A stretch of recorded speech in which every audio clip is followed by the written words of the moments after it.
Namaste everybody, the time has arrived to make our pancakes. So today's recipe is of course the buckwheat and polenta pancakes with a balsamic fruit compote. So I'm looking forward to it, I hope you are too. I hope everyone's got everything they need ready. I've already cut up my fruit. So here I've got some plum, some kiwi fruit and some raspberries. Now they'll roughly make up a cup to a cup and a half, and I've got my water ready, I have my sugar and my balsamic vinegar. As a prep, I've also just measured out the cup of buckwheat flour and a cup of polenta, which I'm going to use obviously using the pancake mix. But first thing we're going to do is actually start the fruit compote, because that'll take a little while to cook down. So follow me over to the stove. So I've got this on quite a gentle heat, not very hot at all. So we'll put our fruit in. Whoopsie, no fruit left behind. All right, and it'll make a little sizzle sound. That's okay. It's only going to be very, very gentle. So we want to straight away add our water. So just a half a cup. Now it doesn't have to be boiling water or anything. It's just a normal tap water is fine, or filtered water. We're going to then add our sugar. So 2 tablespoons of brown sugar. That'll dissolve in the water.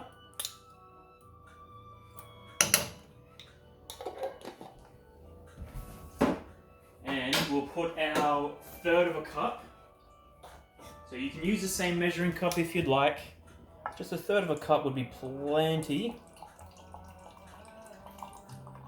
So actually I can't remember if it was a 1/3 of a cup or a 1/4 of a cup. I'm going to put a 1/4 of a cup in, because you can always do less than what you think, because you can taste, and if you need to add more, you can always add more. So that's a 1/4 of a cup of balsamic vinegar. Okay, so we make sure we give that a stir, just to dissolve the brown sugar. That balsamic vinegar is going to stain the fruits that nice, beautiful, purpley red color. And as that starts to cook down, it's going to smell magnificent. So that's all you have to do, is just leave that there. Just let it do its thing. In about 5 minutes or so, it'll start to get a gentle bubble, and yeah, you just check it every couple minutes. But for the time being, we can just leave that be, and we'll go over and make our batter for our pancakes.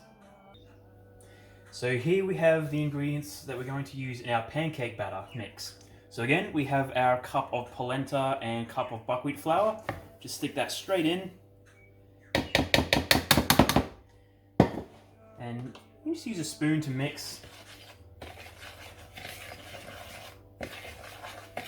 In fact, I have a wooden spoon around, which I'll use that. Alright.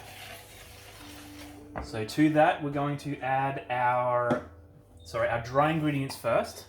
So we're going to add our turmeric. Just a flat teaspoon of turmeric will be plenty. It's going to give it a really, really nice color. And when you cook turmeric, I don't know, for some reason it takes on this nice red color. And it's really quite visually appealing, but it just gives it a nice kind of earthy, sort of almost sweet taste. So we have our cinnamon, teaspoon of cinnamon, straight in. Okay, just give it a quick mix in. I just move the bowl around because it kind of, helps it stir. Okay, so we're going to add our half a cup of brown sugar. Unfortunately, here we go. I've got this cup here. So you don't have to be exact with the brown sugar. You just sort of add the sweetness to your liking.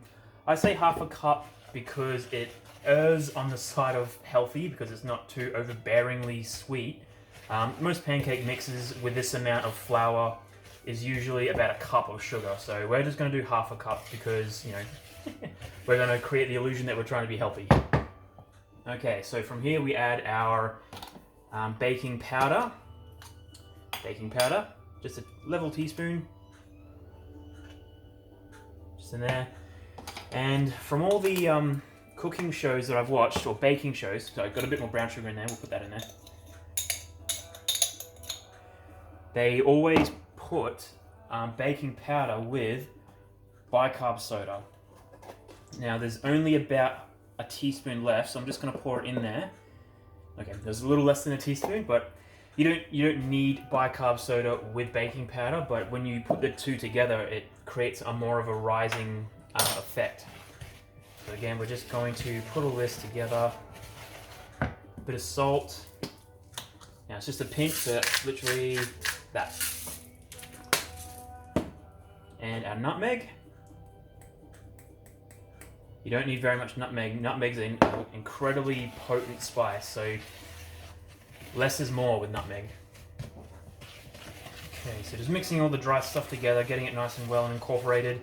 You might get a little chunks from the brown sugar if you're using brown sugar. That's perfectly okay. As you add the wet ingredients, it'll dissolve. Okay, it's looking pretty good so far. So we're going to add our milk. So we'll add it 1 cup at a time.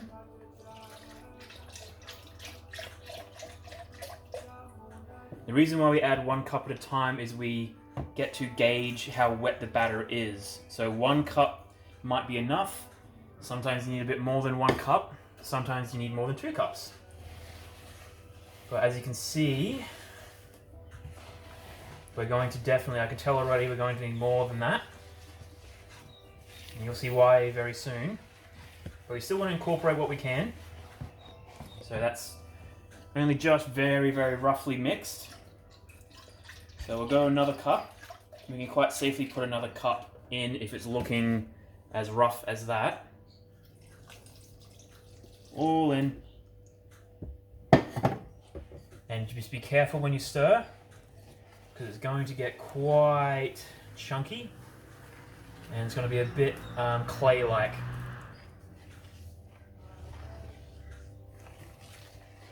Alright. So just gently stir it. And it'll eventually emulsify quite well.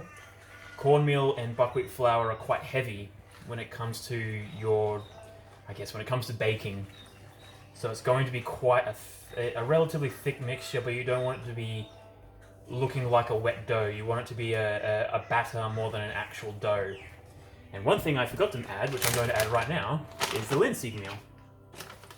Now the linseed meal, or the LSA mix if you have it at home, is quite important because not only is it good for omega-3s and your healthy fats, but it's actually going to help the mixture bind, and as you'll see momentarily as I mix it, it'll start to thicken the batter.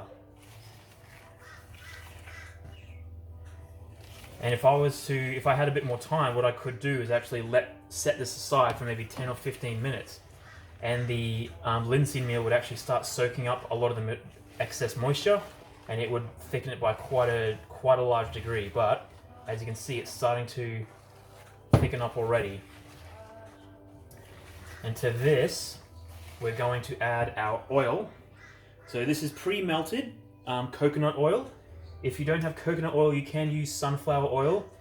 Just avoid your canola oils, your vegetable oils, just because they're not very good for your overall health. I know coconut oil is saturated, but it's got a lot of other benefits, high in vitamins A and E. Now I've only added half of that oil for now, just to see what the mixture turns out like. Now it's looking pretty good.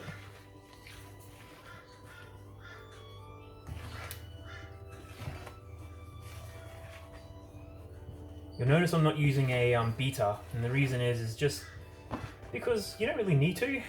I like using a wooden spoon because it's a bit more hands-on, I find it's quite a bit more fun. If you start getting into baking, you ask any baker, they'll tell you that it's much more, it's much nicer to use your hands when making a dough, because you start to learn the feel of the dough. And yeah, as I've gone through my, cooking experiences and baking experiences, especially with making breads and stuff, The more personal you become with the food, the more you kind of take care in how you make it, what you put in it, etc., etc. And yeah, the overall cooking experience is much nicer. So just mixing that together.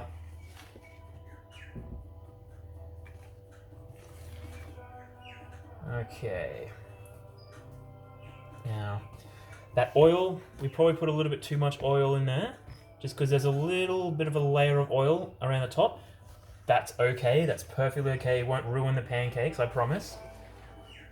But the oil will incorporate into the batter anyway. So it's just going to look like that for now. So, final thing we're going to add is our vanilla extract. So we want just under a tablespoon. And this is optional, again, you don't need vanilla extract, but it will just add that extra depth of flavor. Mix that in. Alright, so this batter's looking good.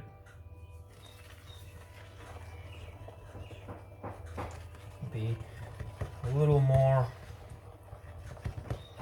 rough with it. So you do want to get that oil incorporated. So the oil layer is actually disappearing slightly, which is good. That linseed meal is going to start soaking things up quite well, and it's going to, as you can see, start creating quite a thick batter. That's what we want. We don't want to stir much more than that, because it'll start getting thicker and thicker, and the batter will be way too dense. So we're going to bring this over to our stove and get started. So we're over here at the stove. So I just want to talk about the setup just real quick. So for the pancakes, we're going to just have, this is quite a large pan. You don't need as big as this. You can have something smaller. We're only just able to fit this on our tiny little stove, so it works. The things you'll need are a ladle. It's just going to be way easier using this to scoop the batter out and put it in the pan. If you don't have one of these, whatever the largest spoon you have, but a ladle is going to just be way more useful. You can also use a cup. Like you can just literally put it into a cup and into there. You'll have pretty large pancakes, but that's okay. You know, some people like their pancakes humongous size, and I'm not one to judge. You'll definitely need a spatula. This is going to help just flip the pancake. So that's important. This is the sunflower oil we're just going to be using to cook the pancakes in. If you're non-vegan, you can use butter as your oil, or you can use ghee as your oil to cook the pancakes in. It'll have a much nicer flavor, but sunflower oil will work really well. It's a nice healthy oil, and it is a pretty neutral tasting oil as well, so it's not going to add or subtract any flavor from the dish. What else was there? There was something else. Oh, we'll check our compote. So if you want to bring that camera in, we'll have a quick look. So the fruit's breaking down quite a bit, and it's starting to bubble. Like before, it was simmering very, very gently, and it's starting to smell nice and tangy. You can smell that balsamic coming through. We're just going to bump the heat up to around about a medium, and that'll just cook down a bit quicker. Because once we start cooking the pancakes, things are going to be happening very, very quickly. And with this little pan here, this is actually the pan we heated our coconut oil in.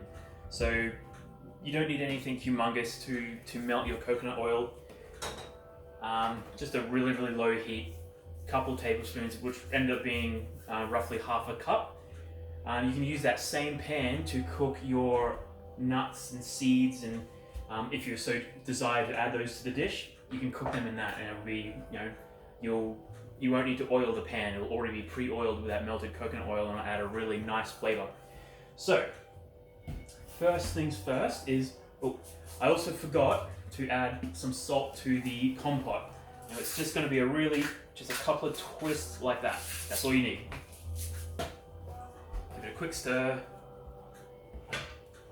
Okay. So that'll just cook down as we're making the pancakes. You don't really need to do much else to it. it's just going to literally cook right down. And the reason why I bumped up the heat is just, it was taking a bit of time. So we want to try our very best to have this finish roughly at the same time as our pancakes. So in a second, we'll get the camera closer and we'll start cooking the pancakes. Alrighty, so we're ready to start cooking our pancakes. Our compote is boiling away a little bit. So we want to crank the heat up. Now this stovetop it's either barely anything or it's molten hot. So we want the pan, it doesn't matter if the pan is getting really hot because it'll cook our pancakes a lot quicker. The trick is to not add the batter in too quickly. So we're going to pre-oil the pan. That's all the sunflower oil you'll need. You just mix it around. Good thing about sunflower oil too is it's got quite a high smoke point. So, you know, it is good for frying things if you so wanted to. So we're literally just going to give that a quick minute to heat up. In the meantime, we can of course check on our compote. Now eventually what's going to happen is this is going to reduce. So all the moisture and all the liquid in here will reduce into a much thicker sauce type consistency. And the fruit probably won't break down much more than that. But at the moment it's, so you'll be able to get mouthfuls of fruit while, but that balsamic flavor is going to be incorporated throughout the whole thing. And it's just going to be fantastic. Cool, so that's doing well. Alright, you can always test with your hand just above the pan. Now there's barely any heat going on there, but you can hear it. So that's going to get hot very quickly, I can promise you. So we'll give our batter just a little bit of a stir. Make sure you have a plate ready. If you don't have a plate ready, you're going to be scrambling getting a plate while your pancake may be potentially burning. So always have a plate ready. Okay. Yeah, that's heating up already. So rule of thumb is the first pancake is usually the worst, but let's see if we can nail it on the first go. So ladle, nice level ladle. If you get some dribblings on it, that's okay. Just like that. And we want to move the pan around just to kind of even the pancake out a bit. Just like that. And that's going to start cooking. It's getting a little sizzle around the side, that's cool. Now, in the next 30 seconds or so, you're going to start seeing little bubbles coming up on the surface. Now, with pancakes, depending on the flour you use, depending on the ingredients inside the pancake, it's not always the case that when you start seeing the bubbles, that's when it's cooked. You can, once the batter's cooked, on the one side, it'll be able to lift properly. So you can just test it by doing that. See how it's not lifting? It's not ready yet. So you just have to watch it. You can turn the oil around so it kind of hits the sides a bit, cooks the sides. Back on the heat.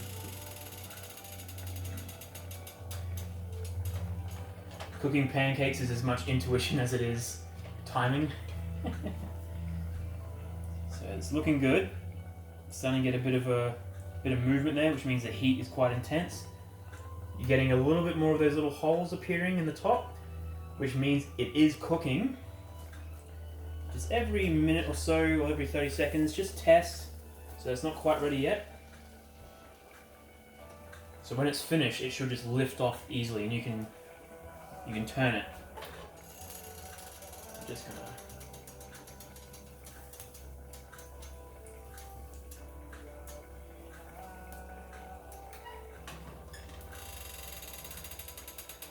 Alright. See how it's now able to be lifted off? So that means it's pretty much ready. So we'll flip it. Nice. I think this one's going to turn out okay, ladies and gentlemen. Alright. Now, it will not take long for this other side to cook, especially now that the pan is pretty darn hot. So we make sure we have our plate ready. We bring the plate over to the stove. Again, once that's able to be lifted off comfortably, we can then remove it You just want to give it a bit of time. Once you can lift it successfully, just give it an extra 20 seconds or so. Alright, I'm happy with that. Onto the plate. So I'll show you just how to do one more. Just check to see how much oil is left in the pan. Now that's enough oil to do another pancake, so we'll do another one. Now it's going to cook a lot quicker this time. So you've got to be ready to move fast when you're cooking pancakes. Alright. If you wanted to make like chocolate chip pancakes or blueberry pancakes, when you first put your batter in, you can then, sprinkle some sort of chocolate, or you can sprinkle herbs, or sprinkle even more spices, or some nuts, or blueberries, frozen berries, and yeah, that's how you make your blueberry slash, chocolate chip pancakes. So again, this is happening a lot quicker. Those little air holes are poking through. Also, keep an eye on our compote. That's looking pretty good. It's starting to thicken up ever so slightly now. That's looking good. It's smelling really good too. Alright. Okay. Awesome.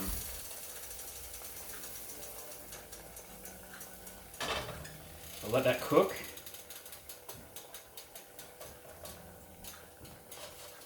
See how quickly it cooks?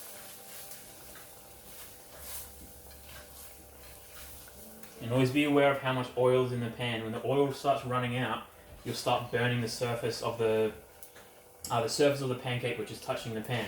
The oil just helps disperse heat. So you may find that if you don't have enough oil in the pan, you get these big burn streaks or big patches of black. Otherwise with the oil it disperses the heat throughout the pancake, so you actually get even browning. Alright, I'm pretty sure that's done. Oops, I broke my own rule, sorry. I should have brought the plate over. Alright, now because there's not much oil in the pan, we want to add some. Nice. Alright, so you would just follow that exact same procedure until you essentially cook all this batter. So use up all the batter. This will make quite a few pancakes, by the way, so if you're only cooking for yourself, you're going to have a lot left over, okay? So I'll leave you guys here, and I'll meet you when I'm on my last pancake. Best of luck. So as the pancakes are cooking, you can also just stir the compote around, making sure nothing's sticking to the bottom of the saucepan. And yeah, you don't want to leave the pancake for too long though, okay? Meet you guys at the end. Okay, so we're just about to go on to our last pancake. This pan is smoking hot. But before I put my last bit of batter in, I'll just turn down my compote because it's starting to get a nice sort of thick consistency now, looking more like a jam almost than liquid. So that's looking quite good. I'm just going to turn this one on. We want about a medium to high heat. And we're going to cook our nuts on that. I'm just taking this off the stove top because if I keep it on there, it's going to start smoking pretty bad, as it kind of already is a little bit. I hope it's not looking too hazy on the camera there.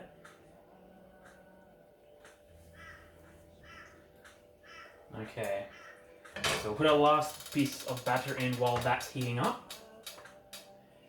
We're just literally going to do that. We're going to make this one nice and big, I guess.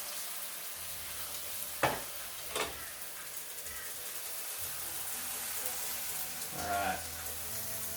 Why not?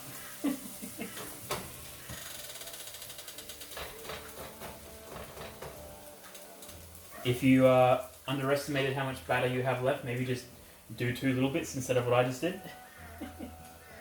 Because now this is going to be very difficult to turn.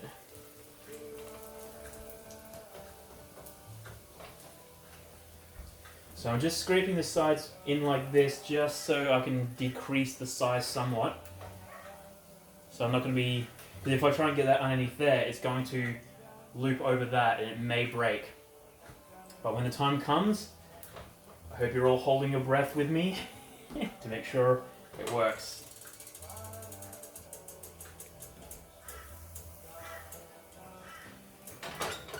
Okay, I reckon that's getting ready.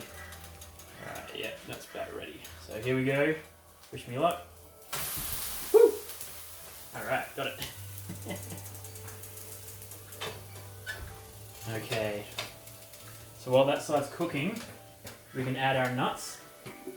Now it's up to you how much you use. I'm just going to roughly measure out hazelnuts. Do your hazelnuts first. The denser the nut, the longer it's going to take to cook. You can just roll them through the oil, just like that. Alright, I think this is feeling pretty good. We'll take off that little bit. That's for the chef. Okay, we'll turn that straight off. Get the chef piece. Okay. We're going to also turn our compote off because it's looking right where we want it. Yeah, it's looking nice and thick. We wanted just enough liquid in there to make, so we can spread it over quite easily, but that's looking really good. You can see that, cameraman? Okay. Awesome.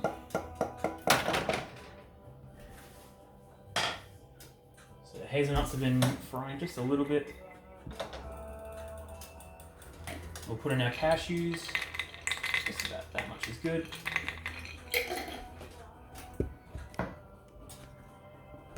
Okay.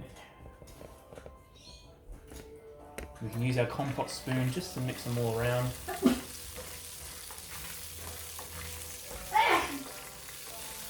Okay. So we always give the denser things a bit more time to fry before we move on to things like seeds. Again, if you didn't want to go fancy and get nuts, you can just use sunflower seeds. Sunflower seeds are pretty cheap. At Aldi they have a lot of different little bags of nuts that are only about $4 or $5. It's really up to you.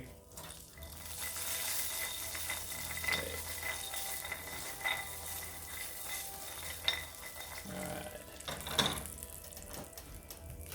You'll know when to start adding the seeds because cashews colour up really nicely, whereas hazelnuts are a little bit harder to tell. So once you start getting a little bit of colour on the cashews, you'll know it's time to add your seeds.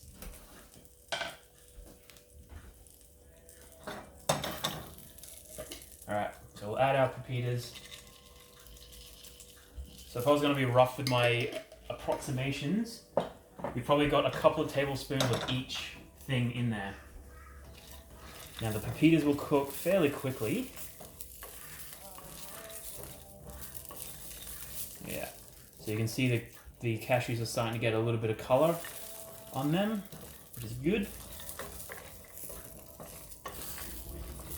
I mean, pancakes are so versatile. You can put literally whatever you want. You can fry up some ginger along with the nuts, and you can have some bits of fried ginger with some cashews, or you can have almonds. You can, if you had things like buckwheat, you can fry up some buckwheat grains. Buckwheat, what are they called? Buckwheat granules, I think they're called. All right, and this is the last sort of cooking step we're going to do. The reason why we want to leave this to last is it's really easy to burn nuts. Pancakes are done, they're just resting, they can cool down just a little bit. Compote is still nice. That'll actually thicken up a little bit just sitting in the saucepan there. And these, once they start getting a good colour, just like that, the pepitas will start going from a green to kind of a yellowy colour. Now turn the heat off because that'll continue to cook in the hot pan. Just continue to stir. The pepitas may pop, so you just want to keep moving them around. Alright. So, just do this until you're pretty happy with the colours that are coming out in the nuts and the seeds. And from here, once you're satisfied, whoopsie, just wanted to feed the floor as well. The floor looked a little hungry. We'll once we finish with the nuts and the seeds, we'll put it all together. So see you in about 1 minute. Okay, so here we are. We have our essentials. We have our pancakes. Now what I've done is I've just restacked them. So the largest one was on the bottom, and we just went from there. So this recipe made 6 pancakes. They look, don't be deceived, they look quite thin, but they're going to be incredibly dense and very filling. So we have our compote, which is turned into a really nice jam. Let's just stick some of that right on top. Oh yeah, make a nice little pool in the middle. As you cut through each pancake, the compote will fall through each cut. Yeah. I mean, the smell is pretty incredible. If anyone's ever smelled freshly made jam, it's kind of similar to that. Alright. So we'll make a little layer of nuts as well. Just on the top as well.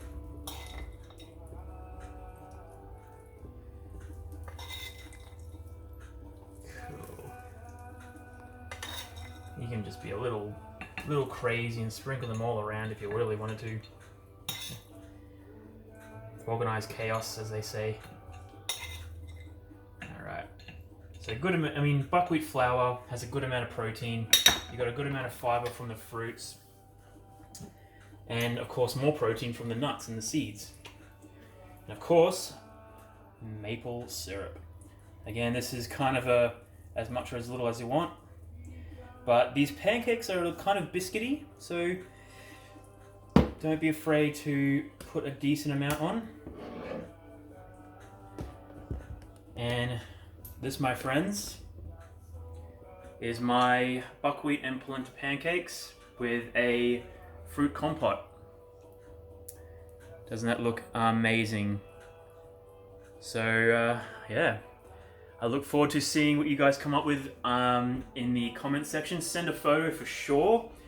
Even if you don't quite follow this particular recipe, if you have a pancake recipe that you used instead, then send through the ingredients, send through the pictures, tell me, yeah, let us know how you go. If you did make this recipe, tell us what you thought of it, how it came out, and thank you very much, everybody.